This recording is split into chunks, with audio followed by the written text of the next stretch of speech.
February 25, 1957. The temperature was below freezing in the outskirts of Philadelphia. The streets were silent, suffocating beneath the weight of winter. A college student, collecting animal traps near a remote dirt road, paused when he noticed something unusual lying by the roadside, a discarded cardboard box, the kind once used to hold a bassinet. He almost kept walking. Trash here wasn't unusual. But something about this box felt wrong. He opened it. Inside was the body of a little boy, naked, bruised, folded into the box like an object, not a person. His hair had been crudely cut. His eyes were closed, as if he simply fell asleep, except nothing about this scene felt peaceful. The cold wind carried no sound, only disbelief. In that moment, time felt frozen, and the world gained a mystery that would haunt investigators for more than 65 years. Police estimated the boy was between 3 to 7 years old. He had blue eyes, pale skin, a small, fragile frame. No one knew his name. No missing persons report matched him. No frantic parents arrived at the station. He was alone in life, and now he seemed alone in death. Detectives took fingerprints, compared the child's features to every missing child case within hundreds of miles. Nothing. It was as if this boy never existed. Posters were printed, photographs circulated in newspapers, even mailed inside water bills to Philadelphia residents. Thousands of eyes saw his face. No one recognized him. This was not a case of neglect. This was a boy removed from the world with calculation. The boy's hair had been cut unevenly, patches still clinging to his body as if someone was in a hurry. His body showed signs of long-term malnourishment. His nails were trimmed. Someone had cared enough to cut his hair and nails, but not enough to keep him safe. The medical examiner found small, dark bruises, signs of repeated trauma. And then came the most chilling detail. The boy's body had been carefully washed. No dirt under his nails. No soil on his skin. No food in his stomach. Someone didn't just want him dead. They wanted his identity erased. When investigators looked around the scene, they found 2 items. A plaid blanket. A cardboard box that once contained a J.C. Penney baby bassinet. Both were clues. Both should have unraveled the case. But they didn't. Detective after detective stared into the boy's lifeless eyes, determined to be the one to crack the case. Some officers took photos of the child posed upright, hoping someone might recognize him. It was disturbing, but in the 1950s, it was sometimes the only way to show the child's face clearly. One detective grew so obsessed that he kept a framed photo of the boy on his desk for decades, refusing to retire until the child had a name. But the case wasn't just difficult. It was cursed. Every promising lead collapsed under its own weight. Every theory fell short. Every clue led nowhere. The child became known to the world as the boy in the box. Nameless. Unclaimed. Forgotten by everyone, except the detectives who refused to let him remain a ghost. Investigators believed they had a breakthrough. The plaid blanket found inside the box appeared unique, thick, woolen, unusual stitching. Detectives traced every manufacturer within hundreds of miles. They knocked on doors, visited factories, questioned workers. Thousands of families were contacted. The answer? We made thousands. We don't keep track of buyers. The baby bassinet box, once sold at J.C. Penney, offered hope too. Police were able to track down the precise store it was purchased from. They combed through the store's 500 recorded sales, but back then, purchases weren't linked to names. Cash transactions meant anonymity. Every lead collapsed into a wall of silence. As winter turned to spring, what little evidence existed melted away into mud and rain. It was as if nature itself conspired to erase the truth. The boy was buried anonymously, with a simple wooden plaque. No name. Only a date. The city had failed to recognize him. Years passed, then decades. A new theory began to surface, one that haunted detectives. Just 1.5 miles from where the boy was found, there was a foster home. A place already known to police for unrelated reports, child welfare checks, disturbances, whispered rumors. Investigators noticed that the blanket found with the boy resembled blankets used in that home. A few witnesses even claimed, "I saw a boy like that there. Pale. Quiet. Like he was hiding." But nothing was certain. Then a man who lived at the foster home told police that the mother there had purchased a bassinet similar to the one linked to the box. Investigators went to the property, searched every corner, the attic, the basement, even the barn. What they found was chilling. A small, old bassinet with no mattress. The pieces were there, but impossible to assemble. The foster home couple denied everything. No charges filed. No proof. No justice. Detectives walked away feeling what they would later describe as truth trapped behind walls, suffocating in silence. In 2002, a new witness emerged, a woman referred to as Martha, or simply, Her story stunned investigators. She claimed that her abusive mother purchased a young boy, the same boy, from another family. According to Martha, the boy was kept in their basement, neglected, beaten. One night, after a violent episode, the boy vomited in the bathtub. Martha said her mother snapped. The next detail chilled detectives. She washed him, cut his hair, trimmed his nails, and then he stopped breathing. Martha claimed that her mother panicked and put the boy in the cardboard box. Her story matched the crime scene. But detective after detective questioned her. Her timeline shifted. Her details changed. The lead collapsed. Was she telling the truth? Or had she become attached to the tragedy in a desperate attempt to feel relevant? To this day, detectives remain divided. Some believe she knew something. Others believe she knew nothing.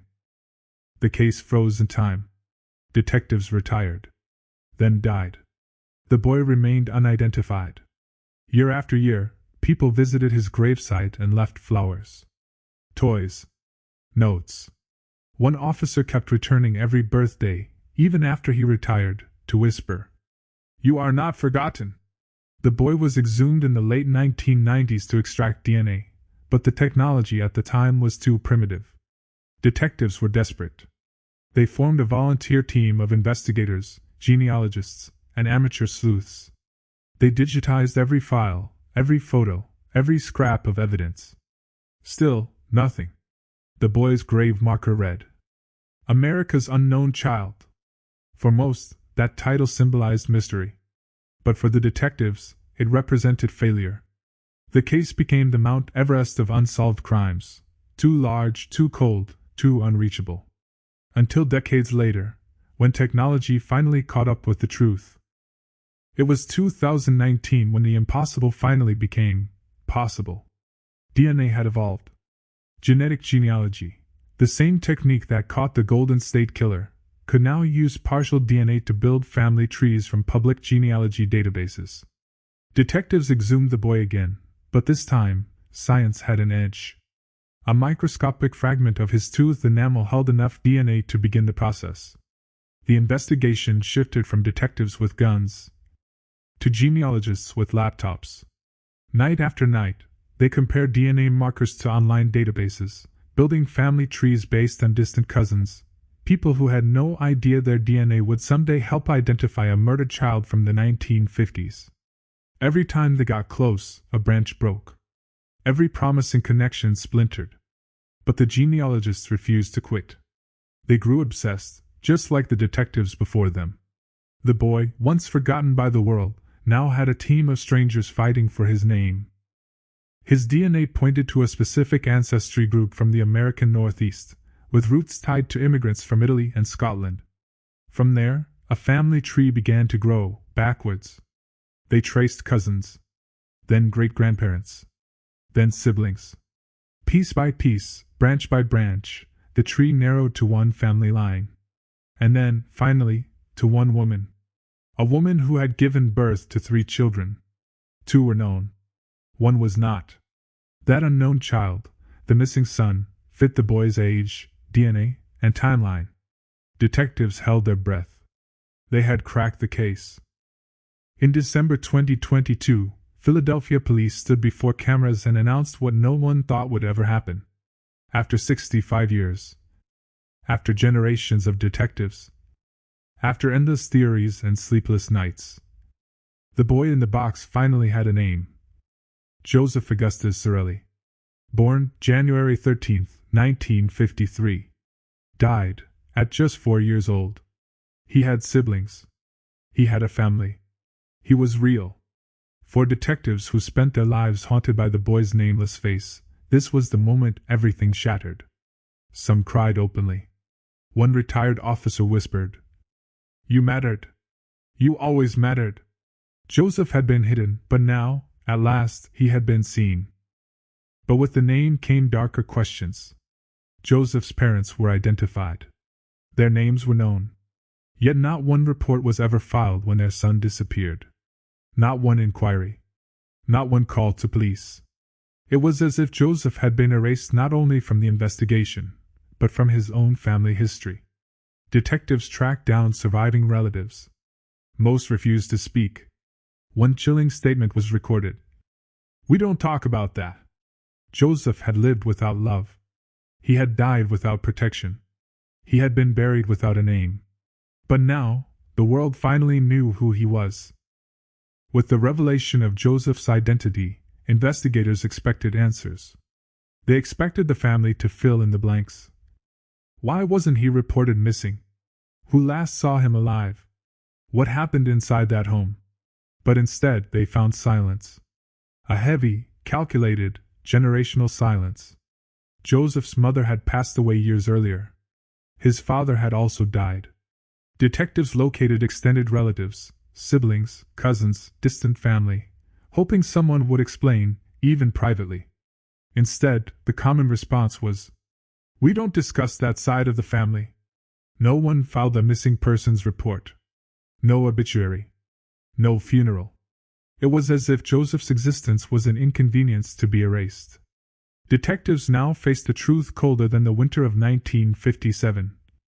Sometimes the people who should love you the most are the ones who want you forgotten. Investigators began digging into Joseph's home life. They discovered that his mother had a history of instability, moving frequently, relationships without records, children appearing and disappearing in documents. Some relatives hinted that Joseph was kept out of sight. One neighbor, interviewed decades later, said, "I remember seeing a small boy once. Pale. Quiet. Never played outside. The hair cutting. The nail trimming. The washed body. All of it suggested someone who wanted to remove evidence of neglect or trauma." Then there was the cardboard bassinet box, an object linked to newborn care, not toddlers. Investigators wondered, was Joseph kept confined? Was he treated like an object instead of a child? They could not prove abuse, but they could feel it in every detail of the scene. Pain leaves fingerprints, even when people try to wash it away. Sometimes the people who should love you the most are the ones who want you forgotten. The biggest twist? Even after discovering his name, Joseph's murder remains unsolved. The two people most likely responsible, his biological parents, are both deceased. And every witness, every relative, every person connected to Joseph's early life either refused to cooperate, withheld information, or insisted they didn't know anything. The detectives believe someone in that family knows what happened. Someone has lived with a secret for decades. But now, that secret is cornered. The truth is suffocating under its own weight. The silence is cracking. The police stated publicly, "This case is open. We know his name now. We are looking for his killer." In other words, the story didn't end with the name. The story began with it. Joseph was reburied with dignity. Gone was the grave that once read, "America's Unknown Child." It was replaced with a polished new headstone. Joseph Augustus Zarelli. January 13, 1953, February 1957. People from around the world visit his grave now. Children leave teddy bears. Parents leave handwritten letters. Detectives, both retired and active, kneel beside his stone and touch his name, whispering, "You're home now." For decades, Joseph was denied identity, denied love, denied acknowledgement. But his new headstone stands as proof. He is not forgotten. He is not anonymous. He is not alone. When Joseph died, he left behind no memories, no home videos, no family albums. Yet a 4-year-old changed the world. Because of his case. Police across America improved how missing children reports are handled. Child abuse laws became stricter over the decades. The field of forensic genealogy, unknown in 1957, became a powerful tool in solving cold cases. Joseph never spoke a word. But his silence changed laws. Detectives have described the case as a mirror, reflecting society's failure to protect children without voices. He was ignored in life. But his death forced the world to listen. Most cold cases fade after a few years. Witnesses die. Evidence disappears. Files get buried in storage. Joseph's case didn't fade, it fought. His image was printed in newspapers, posters, billboards, and later on the internet. Some people kept his photograph taped to their desks. Others kept a copy in their wallets so he could go everywhere with them. He lived in strangers' minds. Even when the case grew dusty, even when it seemed impossible, people refused to give up. Detectives aged. Volunteers aged. But Joseph, frozen in that photograph, never aged. He became timeless. A permanent reminder that truth does not expire. When Joseph was finally identified, detectives went back to his grave, not as police, but as human beings. One detective touched the stone and whispered, "You were loved. Even if not by them, then by us." The world now had a name to mourn. And that's the powerful thing about identity. With a name, you can be remembered. You can be prayed for. You can be fought for. The world finally knew what his family tried to erase. That Joseph existed. He had a birthday. He had eyes that saw the world. He had a heartbeat strong enough for someone to protect. But now he had something greater than justice. He had a voice. Joseph's case is officially still open, and detectives believe someone out there, alive today, knows exactly what happened. If that person is watching, they are hearing this story spread across the world. And that must terrify them. Because the boy they tried to erase is now unforgettable. For 65 years, detectives protected a child they never met. For 65 years, strangers carried his memory. For 65 years, the world searched for a name. Now we know it. Joseph Augustus Zarelli. The boy in the box. The child who refused to disappear. He entered the world alone. He left the world alone. But he will never be alone again. Because millions of people now know his story. And we speak his name. So he never fades again.